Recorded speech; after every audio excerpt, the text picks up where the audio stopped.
రాష్ట్రంలోని దేవాలయాల్లో ఆధ్యాత్మికత వెళ్లి విరవాలని, అపచారాలకు చోటు ఉండకూడదని ముఖ్యమంత్రి చంద్రబాబు నాయుడు ఆదేశించారు. భక్తులు ప్రశాంతత కోసం, తమ బాధలు దేవుడితో చెప్పుకోవడం కోసం గుళ్లకు వస్తారని, అలాంటి వారికి మంచి దర్శనం, చక్కటి వాతావరణం కల్పించాల్సిన అవసరం ఉందని సీఎం అన్నారు. దేవాలయాల్లో పరిశుభ్రత, ప్రసాదంలో నాణ్యత, ప్రశాంత వాతావరణం కనిపించేలా చర్యలు తీసుకోవాలన్నారు. ఏ కుటుంబమైనా పుణ్యక్షేత్రానికి వస్తే 1-2 రోజులు అక్కడ ఉండే వాతావరణం కల్పించాలన్నారు. దేవాదాయ శాఖపై ముఖ్యమంత్రి నారా చంద్రబాబు నాయుడు నిన్న సమీక్ష చేశారు. ఈ సందర్భంగా పలు కీలక నిర్ణయాలు తీసుకున్నారు. ఇకపై ఎక్కడా బలవంతపు మత మార్పిడులు ఉండకూడదని, ఆ దిశగా దేవాదాయ శాఖ కార్యక్రమాలు అమలు చేయాలని అన్నారు. పటిష్టమైన చర్యల ద్వారా బలవంతపు మత మార్పిడులను అడ్డుకోవచ్చని అన్నారు. అదేవిధంగా దేవాలయాల్లో అన్య మతస్థులు ఉండకూడదని చెప్పారు. ఏ మతంలో అయినా భక్తుల మనోభావాలు ముఖ్యమని సీఎం తెలిపారు. భక్తుల మనోభావాలకు, ఆగమశాస్త్ర నిబంధనలకు అత్యంత ప్రాధాన్యం ఇచ్చేలా దేవాదాయ శాఖ అధికారులు పనిచేయాలని సీఎం సూచించారు. సులభతర దర్శనం, దేవాలయాల్లో పరిశుభ్రత, నాణ్యమైన సేవలు, బస చేయటానికి అనువైన కాటేజీలు, గదులు ఉండాలని అన్నారు. భక్తుల జేబులు ఖాళీ చేసే విధంగా కాకుండా భక్తులు ఇష్టంగా అక్కడ గడిపే పరిస్థితి కల్పించాలని తెలిపారు. రిలీజియస్ టూరిజం ప్రమోషన్ కోసం దేవాదాయ శాఖ, అటవీ శాఖ, పర్యాటక శాఖల మంత్రులతో కమిటీ ఏర్పాటుకు నిర్ణయం తీసుకున్నారు. దేవాలయాల ట్రస్ట్ బోర్డుల్లో అదనంగా మరో 2 అవకాశం ఇవ్వాలని నిర్ణయించారు.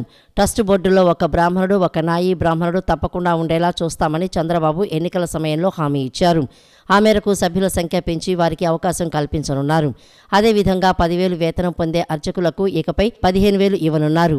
అదేవిధంగా ధూప, దీప నైవేద్యాలకు దేవాలయాలకు ఇచ్చే మొత్తం 5,000 నుంచి 10,000కు పెంచుతూ సీఎం నిర్ణయం తీసుకున్నారు. వేద విద్య చదువుకొని నిరుద్యోగులుగా ఉన్న వారికి నెలకు 3,000 రూపాయల భృతి ఇవ్వాలని సీఎం సూచించారు. నాయీ బ్రాహ్మణులకు కనీస వేతనం 25,000 ఉండేలా చర్యలు తీసుకోవాలన్నారు. వాసవి కన్యకా పరమేశ్వరి అమ్మవారు ఆత్మార్పణ చేసుకున్న రోజును దేవాదాయ శాఖ పరంగా గుర్తించి నిర్వహించేందుకు సీఎం నిర్ణయం తీసుకున్నారు. ఆర్యవైశ్య సంఘాల కోరిక మేరకు ఈ నిర్ణయం తీసుకున్నారు. ప్రభుత్వ పరంగా అధికారికంగా ఈ కార్యక్రమాన్ని నిర్వహిస్తారు. రాష్ట్రంలో ప్రజారోగ్య రంగానికి ప్రభుత్వం ఉరితాడు బిగిస్తోందని, సామాన్యులకు నాణ్యమైన వైద్యం అందకుండా చేస్తోందని వైసీపీ అధినేత మాజీ ముఖ్యమంత్రి జగన్మోహన్ రెడ్డి విమర్శించారు. బిల్లులు చెల్లించకుండా ఆరోగ్యశ్రీని నీరుగారుస్తున్నారని తెలిపారు. ఈ ఏడాది తరగతులు మొదలు కావాల్సిన 5 కొత్త వైద్య కళాశాలల్లో వాటిని ప్రారంభించలేకపోవటం మీ అసమర్థత కాదా అని ముఖ్యమంత్రి చంద్రబాబును ఉద్దేశించి ప్రశ్నించారు జగన్. ఈ ఏడాది తరగతులు మొదలు కావాల్సిన 5 కొత్త వైద్య కళాశాలల్లో వాటిని ప్రారంభించలేకపోవడం మీ అసమర్థత కాదా అని ముఖ్యమంత్రి చంద్రబాబును ఉద్దేశించి వైసీపీ అధినేత మాజీ ముఖ్యమంత్రి జగన్మోహన్ రెడ్డి ఎక్స్ వేదికగా ప్రశ్నించారు. వైఎస్ఆర్ కాంగ్రెస్ పార్టీ హయాంలో 2023-24 విద్యా సంవత్సరంలో విజయనగరం, రాజమహేంద్రవరం, ఏలూరు, మచిలీపట్నం, నంద్యాల వైద్య కళాశాలల్లో తరగతులను ప్రారంభించడంతో 750 ఎంబీబీఎస్ సీట్లు అందుబాటులోకి వచ్చాయని తెలిపారు. అన్ని వసతులు ఉన్న పాడేరు, మార్కాపురం, మదనపల్లె, పులివెందుల, ఆదోని కళాశాలల్లో 2024-25 విద్యా సంవత్సరంలో తరగతి గదులు ప్రారంభమవ్వాల్సి ఉందని అన్నారు. కానీ కేంద్రంలోని భారతీయ జనతా పార్టీతో పొత్తులో ఉన్న మీరు అనుమతులు తెచ్చుకోలేకపోయారని తెలిపారు. ఇది మీ వైఫల్యం కాదా? ఫలితంగా మరో 750 సీట్లు అందుబాటులోకి రాకుండా పోయాయని పేర్కొన్నారు. కొత్త కళాశాలల్లో సీట్లన్నింటినీ కన్వీనర్ కోటాలోనే భర్తీ చేస్తామంటూ ఎన్నికల సమయంలో మీరిచ్చిన హామీని గాలి కుదిలేశారని మండిపడ్డారు. మీ మద్దతుపైనే కేంద్ర ప్రభుత్వం ఆధారపడి ఉందని, మీ పలుకుబడిని వాడుకొని 5 కళాశాలలకు వెంటనే అనుమతులు తీసుకురావాలని కోరారు.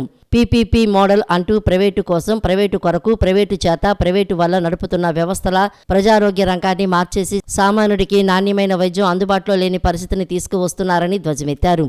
ఈ విధానాలను ఇప్పటికైనా మార్చుకోండని జగన్ సూచించారు.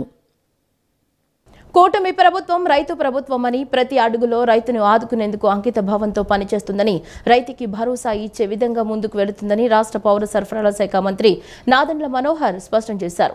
ధాన్యం సేకరణ దగ్గర నుంచి కనీస మద్దతు ధర పకడ్బందీగా ప్రతి రైతుకు అందించే విధంగా ఈ ఖరీఫ్ సమయానికి సిద్ధమవుతున్నామని చెప్పారు. రైతు సంతోషంగా ఉంటేనే మనమంతా సంతోషంగా ఉంటామన్నారు. ప్రజల ఆకాంక్షలకు అనుగుణంగా చట్టాల్లో ఎప్పటికప్పుడు మార్పులు వస్తాయని, మారిన చట్టాలకు అనుగుణంగా అంతా ముందుకు వెళ్లాలని సూచించారు. తూనికలు కొలతల శాఖ ఆధ్వర్యంలో విజయవాడలోని పౌర సరఫరాల శాఖ కమిషనర్ కార్యాలయంలో రాష్ట్ర వ్యాప్తంగా ఉన్న ఎరువులు, పురుగు మందుల తయారీదారులు, డీలర్లతో రాష్ట్ర పౌర సరఫరాల శాఖ మంత్రి నాదెండ్ల మనోహర్ నిన్న సమీక్ష నిర్వహించారు. యూరియా, డీఏపీ, ఎరువులు, పురుగు మందుల అమ్మకాల విషయంలో రైతులకు ఇబ్బందులు కలగకుండా జాగ్రత్తలు వహించాలన్నారు. కొలతలు, ధరల్లో తేడాలు లేకుండా చూసుకోవాలని స్పష్టం చేశారు. రైతు మోసపోకుండా చూసుకోవాల్సిన బాధ్యత అందరిపై ఉందన్నారు. బరువు, ఎంఆర్పీల్లో తేడాలు ఉంటే కఠిన చర్యలు తీసుకుంటామన్నారు. ఈ జనవరి నుంచి అమల్లోకి వచ్చిన యూనిట్ యూనిట్ సేల్ ప్రెస్ నిబంధనలపై అవగాహన కార్యక్రమం నిర్వహించారు. తూనికలు కొలతల శాఖ joint controller B Ram Kumar తూనికలు కొలతల శాఖలో కొత్తగా వచ్చిన చట్టాలు నిబంధనలపై పవర్ పాయింట్ ప్రెజెంటేషన్ ఇచ్చారు. ఈ సందర్భంగా నాదెండ్ల మనోహర్ మాట్లాడుతూ ఇటీవల రాష్ట్ర వ్యాప్తంగా తూనికలు కొలతల శాఖ నిర్వహించిన తనిఖీల్లో యూరియా డీఏపీ ధరలు కొలతల్లో తేడాలు బ్లాక్ మార్కెటింగ్ కారణంగా రైతులకు ఇబ్బంది కలుగుతున్న విషయం దృష్టికి వచ్చిందని తెలిపారు. కొన్ని చోట్ల దుకాణాల వద్ద ఎంఆర్పీని రౌండ్ ఫిగర్ చేసి అమ్ముతున్నారని తెలిపారు. రైతులు ఎంత కష్టపడి పంట పండిస్తున్నారో అందరికీ తెలుసని ఎంఆర్పీ కంటే ఎక్కువ ధర తీసుకోవడం అంటే మోసం చేస్తున్నారన్న భావన రైతుల్లో కలుగుతోందన్నారు. తూనికలు కొలతల శాఖ నుంచి ఇటీవల క్షేత్రస్థాయిలో చేపట్టిన తనిఖీల్లో రాష్ట్ర వ్యాప్తంగా 252 కేసులు నమోదు చేశామని, అందులో ఎక్కువగా కేసులు కొలతల్లో తేడాలుగా పెట్టినవే ఉన్నాయని అన్నారు. రైతును ఇబ్బంది పెట్టే విధంగా కొలతల్లో తేడాలు చేస్తే ఉపేక్షించేది లేదని పేర్కొన్నారు. రవాణాలో బరువు తగ్గితే ఉన్న కొలత లెక్క కంటే దాని మేరకే ధర చెల్లించే ఏర్పాటు చేయాలని, ఎక్కడా రైతుకు మాత్రం ఇబ్బంది కలగకుండా చూడాల్సిన బాధ్యత మనందరిపై ఉందని తెలియజేశారు. సరే, వివిధ కంపెనీలు మీకున్న ఇబ్బందులు మరి ఏం జరిగిందో between you and the dealers communication కానివ్వండి, లేకపోతే ట్రాన్స్పోర్టేషన్ కానివ్వండి, సమస్య అనేది గుర్తించాం కాబట్టి అదేదో మిమ్మల్ని పెనలైజ్ చేస్తే మాకేదో ఇక్కడ సంతోషకరంగా ఉంటామని కాదు. మీలో ఆ చైతన్యం తీసుకురావాలి, మీకు కూడా తెలియాలి మన బాధ్యత ఏంటనేది. ఎందుకంటే రైతు పాపం 100 గ్రాములైనా కిలో అయినా తేడా ఉన్నప్పుడు తేడా ఉందని అనుకుంటారు తప్ప పర్లేదు సహజం అని అనుకోరు. ఇందాక నాకు రామ్ కుమార్ గారు ఎక్స్ప్లెయిన్ చేస్తున్నారు, ట్రాన్స్పోర్టేషన్లో 1 or 2 కిలోస్ ఒక బ్యాగ్లో తగ్గిపోతే వెయిటేజ్ అనేది మనం చేసి అందించాలి రైతుకి. వేయింగ్ ఇన్స్ట్రుమెంట్ లేకుండా మనం వచ్చిన బ్యాగ్ని యాజ్ ఇట్ ఈస్గా మనం ఈ బ్యాగ్ తీసుకెళ్ళమన్నప్పుడు మొన్న పత్రికల్లో కూడా చూసాం. మనం రవాణా ఖర్చులు కూడా రైతులపైనే మనం భారం పెట్టి వాళ్ళని ఇబ్బంది పెడుతున్నాం. ఆ సందర్భంలో మనం అందరం కూడా గుర్తించుకోవాల్సింది ఏంటంటే ప్రభుత్వం నుంచి మేము ఎల్లవేళలా అందుబాటులో ఉంటాం. మీకు ఇబ్బందులు ఏమైనా ఉంటే ఆ ఇబ్బందుల గురించి మీరు ప్రస్తావించండి. అంటే ఇది నా ఓపెనింగ్ రిమార్క్స్ కాబట్టి will give you some time to share your opinions and thoughts. మీకు ఏమైనా ప్రాబ్లమ్స్ ఉంటే చెప్పండి. మేము ప్రభుత్వం నుంచి మేము ఏం చేయాలో, మా డిపార్ట్మెంట్ నుంచి ఏం చేయాలో తప్పకుండా మేము స్పందిస్తాం. కానీ దయచేసి రాష్ట్రంలో ఎక్కడా కూడా ఏ ప్రాంతంలో కూడా రైతుని ఇబ్బంది పెట్టే విధంగా డిఏపి కానీ యూరియా కానీ కొలతల్లో తేడా ఉండకూడదు. ప్రజలు తమ ఓటుతో బుద్ధి చెప్పినా వైసీపీలో ఇంకా మార్పు రావటం లేదని ఏపీ బీజేపీ అధ్యక్షురాలు పురంధేశ్వరి విమర్శించారు. ఈ ఘోర ఓటమిని వైసీపీ ఇంకా జీర్ణించుకోలేకపోతుందన్నారు. వైసీపీ అరాచక పాలనను దించడానికి ప్రజలు కూటమికి ఓట్లు వేశారని పేర్కొన్నారు. ప్రజలు వేసిన ఓట్లపై వైసీపీకి అనుమానం అంటే ప్రజల్ని అనుమానించినట్లేనని అన్నారు. ఏపీ బీజేపీ అధ్యక్షురాలు పురంధరేశ్వరి నివాసంలో బీజేపీ ముఖ్య నేతల సమావేశం జరిగింది. ఈ సమావేశంలో రాష్ట్రంలో పార్టీ బలోపేతం, వైసీపీ స్థానాన్ని ఆక్రమించేలా ప్రణాళికలు రచించే అంశంపై చర్చించారు. రాష్ట్రంలో పార్టీ బలోపేతం కోసం అవసరమైన కార్యక్రమాలు చేపడతామని అన్నారు. సభ్యత్వ నమోదు కార్యక్రమం విజయవంతం చేస్తామన్నారు. గతం కంటే ఎక్కువగా సభ్యత్వ నమోదు కార్యక్రమం జరుగుతుందని తెలిపారు. సభ్యత్వంపై కోర్ గ్రూపుతో ఇప్పటికే సమీక్ష జరిగిందని పురంధరేశ్వరి చెప్పారు. భవిష్యత్తు కార్యాచరణపై సీఎంతో చర్చించామన్నారు.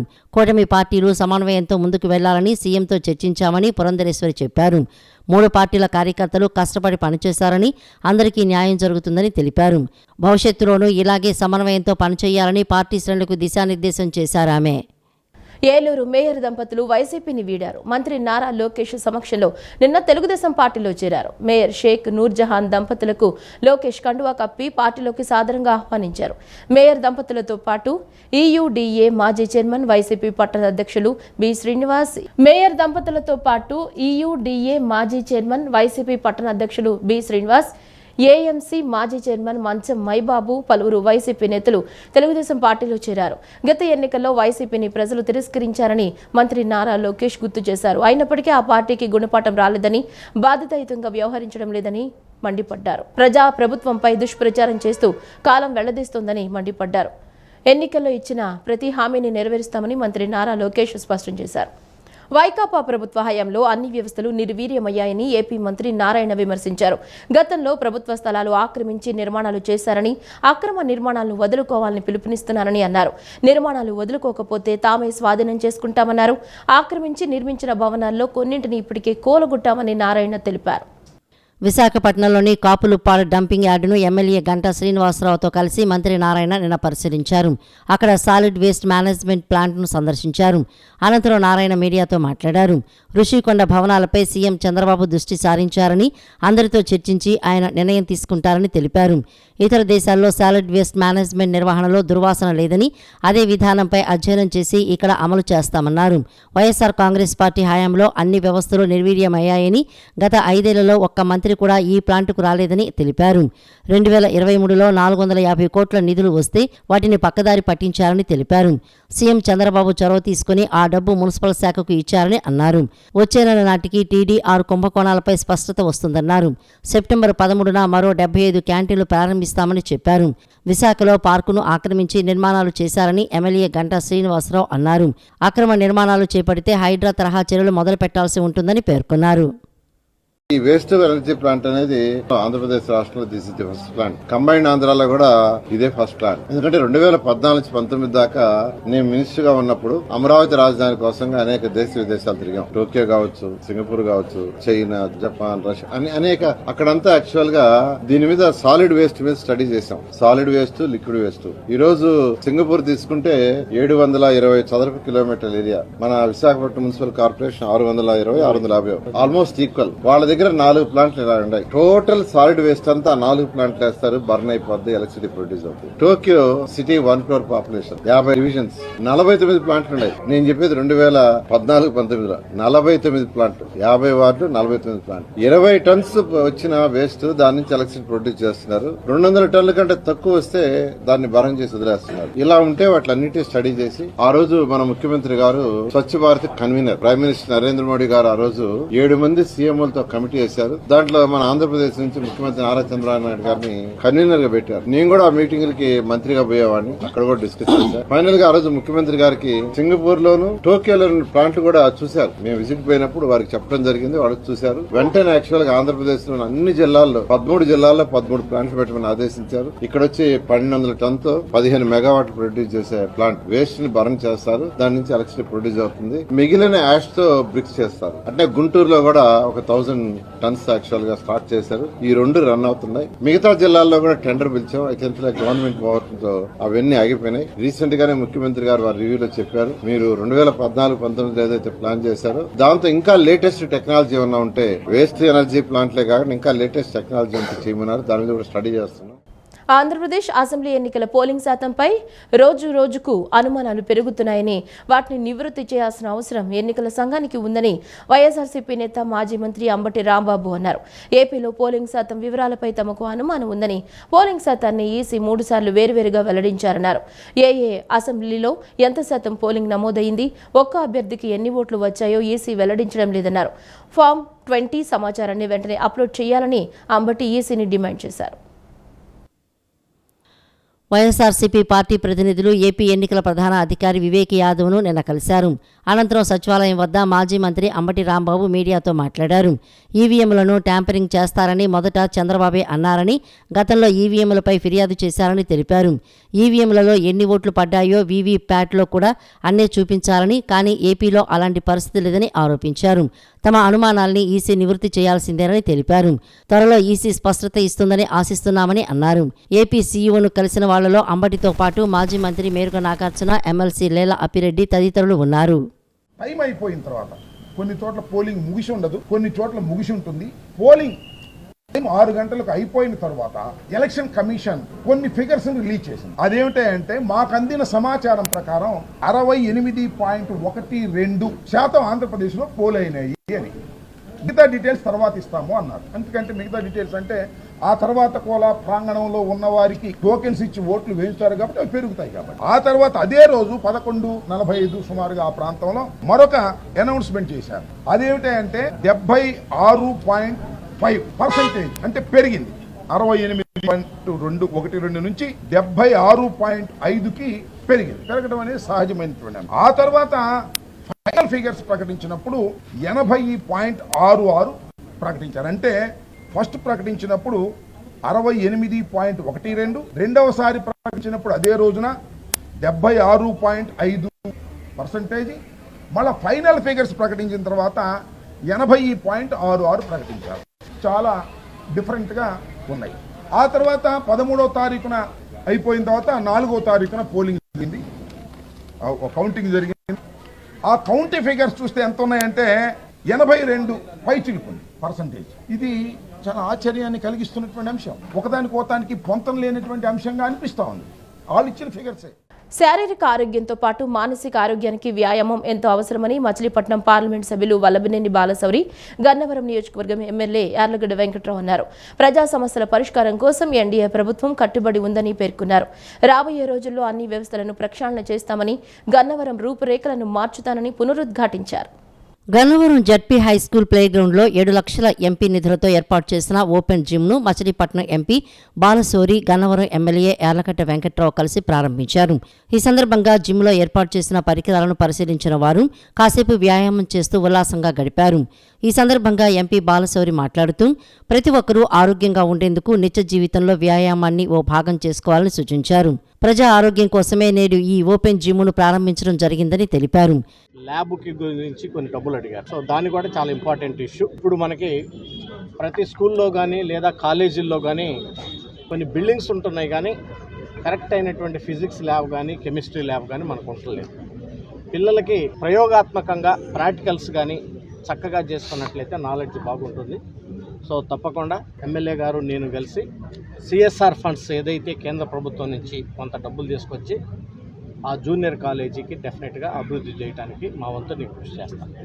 మరొకసారి ఈ జిమ్ని జాగ్రత్తగా ఉపయోగించుకొని ప్రజలు దీన్ని చక్కగా ఉపయోగించుకొని వాళ్ళు హెల్త్ని కాపాడుకోవడంలో ఇది ప్రముఖ పాత్ర వహించింది కాబట్టి చక్కగా ఉపయోగించుకోమని చెప్పేసి నేను కోరుతా ఉన్నాను. ఎమ్మెల్యే యార్లగడ్డ వెంకట్రావు మాట్లాడుతూ మచిలీపట్నం ఎంపీ బాలశౌరి ఓపెన్ జిమ్కు నిధులు కేటాయించడం పట్ల ధన్యవాదాలు తెలిపారు. ఎంపీ తన పరిధిలోని 7 నియోజకవర్గాల్లో గన్నవరం నియోజకవర్గానికి ప్రత్యేక స్థానం కల్పించాలని కోరానని, దానికి ఎంపీ సానుకూలంగా స్పందించారని చెప్పారు. ముఖ్యమంత్రి చంద్రబాబు నాయుడు ఆదేశాల మేరకు మంగళగిరి టీడీపీ కార్యాలయంలో గ్రీవెన్స్ డేలో తాను పాల్గొంటే ప్రజల నుండి 250కి పైగా ఆర్జీలు వచ్చాయని, వాటిలో 80% పైగా భూ సమస్యల మీదనే ఫిర్యాదులు అందాయని అన్నారు. తన గన్నవరం నియోజకవర్గానికి సంబంధించి కూడా భూ కబ్జాలపై 10కి పైగా ఫిర్యాదులు అందాయని ఆవేదన వ్యక్తం చేశారు. గత ప్రభుత్వం ఎంఆర్ఓలు, ఆర్డీఓలు తమ స్థాయికి మించి తప్పులు చేసి రెవెన్యూ వ్యవస్థను నాశనం చేశారని మండిపడ్డారు. రాబోయే రోజుల్లో అన్ని వ్యవస్థలను ప్రక్షాళన చేస్తామని, గన్నవరం రూపురేఖలను మార్చుతానని పునరుద్ఘాటించారు. స్కూల్లో ఈ జిమ్ ఏర్పాటుకి ముఖ్య కారకులు ఫండ్స్ ఇచ్చి ఈరోజు ఓపెన్ చేయడానికి వచ్చిన ఎంపీ బాలశౌరి గారికి నా హృదయపూర్వక ధన్యవాదాలు తెలియజేస్తున్నా. గన్నవరం నియోజకవర్గ అభివృద్ధిలో ఎంపీ గారి నిధుల్ని 7 కాన్స్టిట్యున్సీల కన్నా మనకి ఎక్కువ ఇవ్వమని కోరే ఆయన సానుకూలంగా స్పందించిన పరిస్థితి. అలాగే జల్ జీవన్ మిషన్లో కూడా గన్నవరం పెట్టమని ఎంపీ గారిని అభ్యర్థించా. రాబోయే కాలంలో గన్నవరం అభివృద్ధిలో నేను ఎంపీ గారికి కలిసి గన్నవరం దిశ మారుస్తాం. ప్రజా సమస్యలు పరిష్కరించడానికే ఎన్డీఏ ప్రభుత్వం తప్ప ప్రజలకు సమస్యలు సృష్టించలేదు. మన గౌరవ ముఖ్యమంత్రి చంద్రబాబు నాయుడు గారు మన శనివారం అనివార్య కారణాల అందుబాటులో లేకపోతే ఆ గ్రీవియన్స్కి నన్ను పిలిపించి పరిష్కార గ్రీవియన్స్ తీసుకోమంటే 285 అప్లికేషన్లు వస్తే 210 ల్యాండ్ గురించే వచ్చింది. ఆ 210 కూడా గన్నవరం కూడా 10 ఉండటం బాధాకరం. రాబోయే కాలంలో రెవెన్యూ సదస్సు ఏర్పాటు చేసి ఈ భూములు ట్యాంపర్ అయినవి కానీ అడంగళ్ళు కానీ, పులివెందుల్లో ఒక ఆయన పొలం అయితే అగ్రిమెంట్ మీద అడంగలు మార్చేసిన పరిస్థితి. ఎంఆర్ఓలు, ఆర్డీఓలు వాళ్ళ పరిధి దాటి ఎంత సర్వనాశనం చేయాలో ఆ సిస్టమ్ అంత సర్వనాశనం చేశారు. దాన్ని పరిష్కరించే ప్రయత్నం మా ప్రభుత్వం చేస్తుంది. జగ్గయ్యపేట నియోజకవర్గంలోని ముత్యాల, వేదాద్రి, పోలంపల్లి లిఫ్ట్ ఇరిగేషన్ అభివృద్ధికి నిధులు మంజూరు చేయాలని ఎంపీ కేశినేని శివనాథ్, ఎమ్మెల్యే శ్రీరామ్ రాజగోపాల్ తాతయ్య, జలవనరుల శాఖ మంత్రి నిమ్మల రామానాయుడును కోరారు. జగ్గయ్యపేటకు విచ్చేసి ముత్యాల, వేదాద్రి, పోలంపల్లి లిఫ్ట్ ఇరిగేషన్లు పరిశీలించాల్సిందిగా కోరారు. జగ్గయ్యపేట నియోజకవర్గంలో అన్నదాతలకు పూర్తి స్థాయిలో సాగునీరు అందించాలని ఇరిగేషన్ మంత్రి నిమ్మల రామానాయుడును విజయవాడలోని మంత్రి కార్యాలయంలో ఎంపీ కేశినేని శివనాథ్, జగ్గయ్యపేట ఎమ్మెల్యే శ్రీరామ్ రాజగోపాల్ తాతయ్య కలిశారు. జగ్గయ్యపేట నియోజకవర్గంలోని మున్నేరు పోలంపల్లి డ్యాం అభివృద్ధికి సంబంధించి వేదాద్రి ఎత్తిపోతల పథకం పూర్తి స్థాయిలో వినియోగంలోకి తీసుకువచ్చేందుకు అవసరమైన నిధుల విషయమై మంత్రి నిమ్మల రామానాయుడు దృష్టికి తీసుకువెళ్లారు. అలాగే కంచెల వేదాద్రి స్కీమును అభివృద్ధి చేసి పునఃప్రారంభించుకోవాలని భావిస్తున్నట్లు వివరించారు. పోలంపల్లి ఆయకట్టుకు శాశ్వతంగా సాగునీరు అందించేలా ప్రయత్నిస్తున్నట్లు తెలియజేశారు. జగ్గయ్యపేట నియోజకవర్గంలోని ప్రతి గ్రామానికి రక్షిత తాగునీరు అందించేందుకు ప్రణాళికలను సిద్ధం చేస్తున్నట్లు ఎంపీ కేశినేని శివనాథ్ మంత్రికి వివరించారు. గత ప్రభుత్వం నిర్లక్ష్యం, దురాశ, బాధిత రాహిత్యం కారణంగా రాష్ట్రంలో ప్రతి జిల్లాలో వైసీపీ నాయకులు భూ కబ్జాలు, భూ ఆక్రమణలు, భూ దోపిడీకి పాల్పడ్డారని విజయవాడ ఎంపీ కేశినేని శివనాథ్ అన్నారు. అలాగే రెవెన్యూ రికార్డ్స్ లో వివరాలు సరిగ్గా నమోదు కాకుండా అడ్డుకున్నారని తెలిపారు. వీటిపైనే గ్రీవెన్స్ లో ఫిర్యాదు చేయడానికి ప్రజలు తరలివచ్చారని చెప్పారు. మంగళగిరి టీడీపీ ప్రధాన కార్యాలయంలో మంగళవారం జరిగిన గ్రీవెన్స్ కార్యక్రమంలో కేంద్ర మంత్రి కింజారపు రామ్మోహన్ నాయుడు, కార్మిక శాఖ మంత్రి వాసంశెట్టి సుభాష్, ఎమ్మెల్యే శ్రీరామ్ రాజగోపాల్ తాతయ్య, ఎమ్మెల్యే నల్లారి కిషోర్ కుమార్ రెడ్డిలతో కలిసి ఎంపీ కేశినేని శివనాథ్ పాల్గొన్నారు. బాధితులు తెలిపిన వివరాలను నమోదు చేసుకున్నారు. సంబంధిత మంత్రి అధికారులకు చెప్పి పరిష్కరిస్తామని హామీ ఇచ్చారు. టీడీపీ ప్రధాన కార్యాలయానికి కేంద్ర మంత్రి కింజారపు రామ్మోహన్ నాయుడుతో కలిసి ఎంపీ కేశినేని శివనాథ్ రావడం జరిగింది. ముందుగా కేంద్ర కార్యాలయంలోని ఎన్టీఆర్ విగ్రహానికి ఇద్దరు నివాళులర్పించి గ్రీవెన్స్ కార్యక్రమంలో పాల్గొన్నారు. అనంతరం ఎంపీ కేశినేని శివనాథ్ మీడియాతో మాట్లాడారు. ఉమ్మడి కృష్ణా జిల్లాలో మాజీ మంత్రి జోగి రమేష్, ఇతర మాజీ వైసీపీ ఎమ్మెల్యేల ఆధ్వర్యంలో దేవాదాయ భూములే కాదు, అగ్రిగోల్డ్ భూములతో పాటు చాలా భూములు భూకబ్జా చేశారని మండిపడ్డారు. జగన్ పాలనలో ప్రతి జిల్లాలో ఒక మంత్రి ఆధ్వర్యంలో వైసీపీ బడా నాయకుల సహకారంతో భూదోపిడీ జరిగిందన్నారు. నెల్లూరు జిల్లాలో చూసుకుంటే పెద్దిరెడ్డి ఆధ్వర్యంలో భారీగా భూదోపిడీ జరిగిందని తెలిపారు. రాష్ట్రం నలుమూలల నుంచి వస్తున్న ప్రజల ఫిర్యాదులు పరిష్కరించేందుకు పార్టీ కృషి చేస్తుందని తెలిపారు. ఇక ఉమ్మడి కృష్ణా జిల్లా నుంచి వచ్చే ఫిర్యాదులు పరిశీలించి వాటిని పరిష్కరించేందుకు జిల్లాలోని ఎమ్మెల్యేలతో కలిసి సమిష్టిగా కృషి చేస్తామని తెలిపారు. కృష్ణా జిల్లా, గుంటూరు జిల్లాల నుంచి వచ్చే ఫిర్యాదుల ఒత్తిడి కేంద్ర కార్యాలయంపై పడకుండా పరిష్కరిస్తామని పేర్కొన్నారు. కేంద్ర కార్యాలయంలో కేంద్ర మంత్రి రామ్మోహన్ నాయుడు గారు విజ్ఞప్తులు చూస్తుంటే మొత్తం ఈ సమస్యలు భూ కబ్జాల మీద, భూ ఆక్రమణల మీద, అంతేకాకుండా రెవెన్యూ రికార్డుల్లో భూములు సరిగ్గా రాయకపోవడం వల్ల ఇటువంటి ప్రాబ్లమ్స్ వల్ల ఎక్కువ మంది ఫిర్యాదులు అందుతున్నాయి. మనం చూస్తే ఉమ్మడి కృష్ణా జిల్లాలో దేవాదాయ భూములే కాదు, అగ్రిగోల్డ్ భూములే కాదు, జోగి రమేష్, అంతేకాకుండా ఇంకా చాలామంది ఎమ్మెల్యేలు ఆధ్వర్యంలో భూ కబ్జాలు చాలా జరిగాయి. ఇటువంటి ఒక్కొక్క జిల్లాలో ఒక్కొక్క మంత్రి ఆధ్వర్యంలో, ఒక్కొక్క పెద్ద నాయకుల ఆధ్వర్యంలో జరిగింది. చిత్తూరు జిల్లా పెద్దిరెడ్డి ఆధ్వర్యంలో, ఇట్లా రకరకాల ఆధ్వర్యంలో జరుగుతున్న బాధ్యత పరిశీలి చేయడానికి చాలా పార్టీ యంత్రాంగం ప్రతిరోజు జరిగే ఈ వినతుల సేకరణ కార్యక్రమానికి బాధ్యతలో చాలా పెద్ద ఎత్తున వస్తుంది. అభివృద్ధీకరించి న్యాయం జరిగేలాగా పార్టీ జరుగుతుంది. దాంట్లో పాల్గొని ముందుగా ఒకటే చెప్తున్నాం, ఉమ్మడి కృష్ణా జిల్లాలో జరిగిన మేము కానీ ఎమ్మెల్యేలు అందరూ ఎక్కడెక్కడ వినతి పత్రాలు వస్తున్నాయో వాటిని మేము కూడా పరిశీలించి వాటిని పరిష్కరించే విధంగా మేము అందరం కలిసిగా పండి ఎంతైనా కృష్ణా జిల్లా, గుంటూరు జిల్లాలో ఉన్న ఒత్తిడి కేంద్ర కార్యాలయంలో పడకుండా మేము పరిష్కరిస్తామని తెలియజేస్తాం. పవర్ ఉంటే ఒకలా, పవర్ లేకపోతే ఒకలా పిన్నెల్లి బ్రదర్స్ ఉంటారని టీడీపీ నేత, మాజీ ఎమ్మెల్సీ బుద్దా వెంకన్న అన్నారు. పిన్నెల్లి అనేవాడు ఒక పిల్లి లాంటోడని విమర్శించారు. ఒక మంచి పని కోసం తనను, బోండా ఉమాను చంద్రబాబు 2020 మార్చి 11న మాచర్లకు పంపితే తమపై పిన్నెల్లి బ్రదర్స్ అకారణంగా దాడి చేశారన్నారు. పిన్నెల్లి బ్రదర్స్ ప్రజాస్వామ్యంలో తిరగడానికి అనర్హులని, పిన్నెల్లి దుర్మార్గాలను ఇప్పటికైనా పూర్తిగా అణచివేయాలని బుద్దా వెంకన్న పేర్కొన్నారు. 2020 మార్చి 11న టీడీపీ అధినేత చంద్రబాబు నాయుడు చెబితేనే తాను, బోండా ఉమా మాచర్లకు వెళ్లామని, తమపై పిన్నెల్లి బ్రదర్స్ అకారణంగా దాడి చేశారని పల్నాడు జిల్లా అడిషనల్ ఎస్పీ లక్ష్మీపతికి బుద్దా వెంకన్న ఫిర్యాదు చేశారు. అనంతరం ఆయన మీడియాతో మాట్లాడుతూ తమపై దాడిలో పాత్రధారి తురకా కిషోర్, సూత్రధారి పిన్నెల్లి అని చెప్పుకొచ్చారు. తమ కారుపై పెద్ద పెద్ద రాళ్లతో కొట్టి దాడి చేశారని, తమపై దాడి చేసిన వారికి మాచర్ల మున్సిపల్ చైర్మన్ పదవి ఆఫర్ చేశారని తెలిపారు. ప్రజల్ని భయభ్రాంతులకు గురి చేయడానికి తమపై దాడి ఒక సంకేతమని చెప్పుకొచ్చారు. అసాంఘిక కార్యకలాపాలకు అడ్డాగా మాచర్లను పిన్నెల్లి తయారు చేశారని మండిపడ్డారు. తమపై దాడి చేసినప్పుడు ఏ పోలీసులకు ఫిర్యాదు చేసినా పట్టించుకోలేదని అప్పటి సంఘటనలు గుర్తు చేశారు. అధికారం ఉంటే పిన్నెల్లి రామకృష్ణారెడ్డి, లేకపోతే పిల్లి రామకృష్ణారెడ్డి అంటూ వ్యాఖ్యలు చేశారు. తమను చంపడానికి పిన్నెల్లి పథకం వేశారని, తమపై దాడి కేసులో పిన్నెల్లి మొదటి ముద్దాయని పేర్కొన్నారు. ఈరోజు పలానా వాళ్ళు ఇక్కడికి వస్తున్నారు, బుద్ధయం కన్నా బోండవమ్మ, వాళ్ళని కానీ మట్టి పెడితే మీకు మున్సిపల్ చైర్మన్ పదవి ఇస్తాను, ఎవరైతే ముందుకు వస్తే వాళ్ళకంటే ఈ తురకా కిషోర్ అన్నవాడు ముందుకు రావడం జరిగింది. అంటే పాత్రధారి తురకా కిషోరు, సూత్రధారి పిన్నెల్లి రామకృష్ణారెడ్డి. ఇవాళ నేను వచ్చిన దానికి మెయిన్ ఏంటంటే ఈ దాడి చేయించింది పిన్నెల రామకృష్ణారెడ్డి. దాడి చేసింది తురకా కిషోరు అండ్ వాళ్ళ అనుచర వర్గం చేశారు. అది ఎంత భయంకరంగా జరిగిందంటే, విజయవాడ నగరంలో పుట్టి పెరిగా మా దగ్గర ఎన్నో గొడవలు జరుగుతాయి. కారులో లెఫ్ట్ నేను కూర్చున్నా, ఇటువైపు రైట్ బాగుండవమ్మా కూర్చున్నాడు. కరెక్ట్గా మాచర్ల ఎంటర్ అయ్యాము. గ్రానైట్ రాళ్ళు పెద్ద పెద్దవి కారు మీద టపా టపా టపా పడితే మొత్తం ఎక్కడికక్కడ గ్లాసు పగిలిపోవడం జరిగింది. పగిలిపోయి అదిగో బుద్ధ ఎంకన్నా వీడియో ఏదో రవీంద్ర వీడియో కూడా చూపిస్తా. బుద్ధ ఎంకన్నా అని తురకా కిషోర్ వెనక బండి మీద వచ్చేవాళ్ళు అరుస్తూ, నేను లెఫ్ట్లో కూర్చున్నాను. పెద్ద బొంగతో ఇక్కడ నజ్జు చేశారు. తల మీద కొట్టబోతే నేను అడ్డం పెట్టుకున్నాను.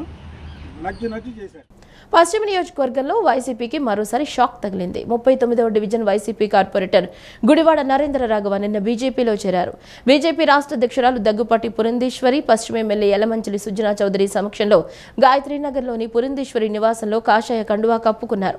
ఇప్పటికే పశ్చిమంలోని వైసీపీ కార్పొరేటర్లు మైలవరపు రత్నకుమారి, హర్షద్, మైలవరపు మాధురి లావణ్య, టీడీపీ ఎంపీ కేశినేని చిన్ని సమక్షంలో టీడీపీలో చేరారు. తాజాగా గుడివాడ నరేంద్ర రాఘవ కూడా చేరడంతో అనేక మంది కూటమిలో చేరేందుకు ఆసక్తి చూపుతున్నారు. విజయవాడ అభివృద్ధి కోసం ఎవరు ముందుకు వచ్చినా కూటమి అండగా ఉంటుందని ఎమ్మెల్యే సుజనా చౌదరి తెలిపారు. యువకులు ఆధునిక సంస్కృతికి అలవాటు పడి సామాజిక బాధ్యతను విస్మరిస్తున్నారని రామాయణం హెల్పింగ్ హ్యాండ్స్ ఫౌండేషన్ అధినేత రామాయణం నాగసత్యం తెలిపారు. వ్యక్తిగత జీవితంతో పాటు సామాజిక జీవితాన్ని సక్రమంగా నిర్వర్తించినట్లయితే సమాజంలో ఎన్నో మార్పులు చోటు చేసుకుంటాయన్నారు. అక్రమాల్ని, అన్యాయాల్ని అరికట్టాల్సిన బాధ్యత యువతరంపైనే ఉందని తెలిపారు. ఒక్కొక్కరు కాకుండా కలిసికట్టుగా సామాజిక సమస్యల్ని పరిష్కరించినట్లయితే వారి బాధ్యత నెరవేర్చినట్లవుతుందని తెలిపారు. విజయవాడ తూర్పు నియోజకవర్గం ఎన్టీఆర్ కాలనీలో శ్రీకృష్ణ జన్మాష్టమి ఉట్టి మహోత్సవ వేడుకలు నిన్న ఘనంగా జరిగాయి. ఎన్టీఆర్ కాలనీలో వేంచేసి ఉన్న శ్రీ కోదండ సీతారామాంజనేయ స్వామి మరియు శ్రీ విజయ కార్యసిద్ధి గణపతి ఆలయం వద్ద రామాయణం హెల్పింగ్ హ్యాండ్స్ ఫౌండేషన్ అధినేత రాజీవ్ గాంధీ అవార్డు గ్రహీత రామాయణం నాగసత్యం ఆధ్వర్యంలో ఈ వేడుకలు ఘనంగా నిర్వహించారు. ముందుగా ఆలయ కమిటీ వారు స్వామివారికి పంచామృతాలతో అభిషేకం చేసి తీర్థప్రసాదాలు నైవేద్యంగా సమర్పించడం జరిగింది. అనంతరం నిర్వహించిన సాంస్కృతిక కార్యక్రమాల్లో చిన్నారులు ఉత్సాహంగా పాల్గొన్నారు. శ్రీకృష్ణుడు, గోపికలు, రాధా వేషధారణలో చిన్నారులు ప్రదర్శించిన నృత్యాలు అలరించాయి. చిన్నారులు ఉట్టి మహోత్సవంలో ఉత్సాహంగా పాల్గొన్నారు. ఈ సందర్భంగా రామాయణం నాగసత్యం మాట్లాడుతూ శ్రీకృష్ణాష్టమి సందర్భంగా జరిగే ఉట్టి మహోత్సవం యువతలో ఉత్సాహాన్ని నింపుతుందన్నారు. సమాజంలో తాము ఒకరనే భావన కలిగిస్తుందని తెలిపారు. అవకాశాలు చేజారినప్పుడు నిరాశ చెందకుండా నిరంతరం ప్రయత్నిస్తూనే ఉండాలని, ఆ ప్రయత్నంలోనే లక్ష్యాన్ని చేరుకునే అవకాశం లభిస్తుందని ఉట్టి కొట్టే కార్యక్రమం తెలుపుతుందన్నారు. ఈ ఉట్టి మహోత్సవంలో కూడా లక్ష్యాల్ని సాధించడం అనే విషయం చెప్పకనే చెప్పినట్లు అవుతుందన్నారు. శ్రీకృష్ణాష్టమి అంటే ఏమిటో తెలియని వారికి సైతం తెలియచేసి యువతరాన్ని ఒక చోటకు చేర్చి వారి బాధ్యతను గుర్తు చేస్తూ వారిని ఈ కార్యక్రమంలో పాల్గొనే విధంగా ప్రోత్సహించడానికే ఈ ఉట్టి మహోత్సవాన్ని ఏర్పాటు చేయడం జరిగిందని తెలియజేశారు. ఈ కృష్ణాష్టమి ఉట్టి మహోత్సవంలో పిల్లలందరూ శ్రీకృష్ణుడు గోపిక వేషధారణలతో ఉట్టి కూడా కొడుతూ వీళ్ళందరూ కోలాహలంగా ఆనందంగా గడపాలనే ఉద్దేశంతో ఇక్కడ పెట్టాము. రామాయణం హెల్పింగ్ హ్యాండ్స్ ఫౌండేషన్ గత 12 సంవత్సరాలుగా ఇక్కడ కృష్ణలంకలో కూడా మేము కృష్ణాష్టమి జరుపుకుంటున్నాం. ఈ కోవిడ్ సమయంలో తప్ప మిగిలినన్నీ కూడా కంటిన్యూగా నడుస్తుంది. ఈ కాలనీ వాసులకి ఓన్లీ శ్రీరామనవమి అలాగే వినాయక చవితి ఇవి మాత్రమే తెలుసు. ఈ కృష్ణాష్టమి అంటే యాదవులు మాత్రమే వాళ్ళు చేస్తారు, మిగిలిన వాళ్ళు చేయరు. కానీ మాలో ఈ చేయటానికి ముఖ్య ఉద్దేశం ఏంటంటే యువతనందరికీ ఉత్సాహపరిచి ఈ ఆధునిక సంస్కృతులు వీళ్ళకి అలవాటు పడి పూర్వ సంస్కృతి వీళ్ళకి తెలియక, సాంప్రదాయాలు తెలియక వీళ్ళందరూ కూడా మరుగున పడుతున్నారని వాళ్ళకి తెలియజెప్పాలనే ఉద్దేశంతో ఈ శ్రీకృష్ణ జన్మాష్టమి పుట్టి మహోత్సవం జరుపుతూ ఈ వార్తలు ఇంతటితో సమాప్తం. నమస్కారం.